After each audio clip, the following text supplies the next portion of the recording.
Hey Melissa, you told me I should spend my money on my cutters because they're precision tool, but which one should I buy? There are so many to choose from, and there's a reason for that.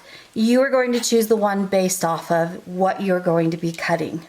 If you're cutting really thick wire, then you're going to need a heavy duty cutter. If you're doing things that are really fine, then you can get away with just fine cutters. How should I cut my wire? As you can see, I've got different size heads, and that is going to determine how big I can cut. Now you're going to check with the manufacturer to see what each of these heads are rated for.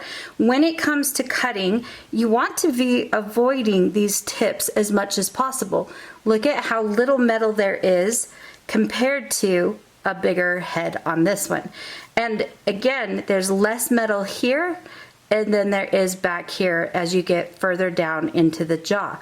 So you always want to cut down as far as possible. It's going to have the most strength.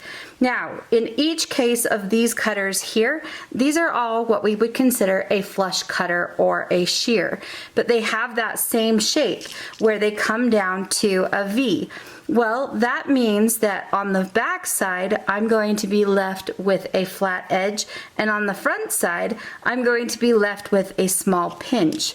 Now, this particular cutter can cut pretty thick. This happens to be 2mm wire. This one I would be very careful with. This is rated for about 14 gauge, which is 1.6, but if I work here at the very back, and I just kind of work my way through. So notice that I rotated my wire, and I'm going to rotate back. I can cut through that. I'm not left with as flush of a cut as if I cut what it was rated for in the first place. So leaving this flat edge, that means that on this other end that was cut away, I now have a pinched edge. I typically want to have the flat edge that I keep. Rarely do I ever want that pinched edge.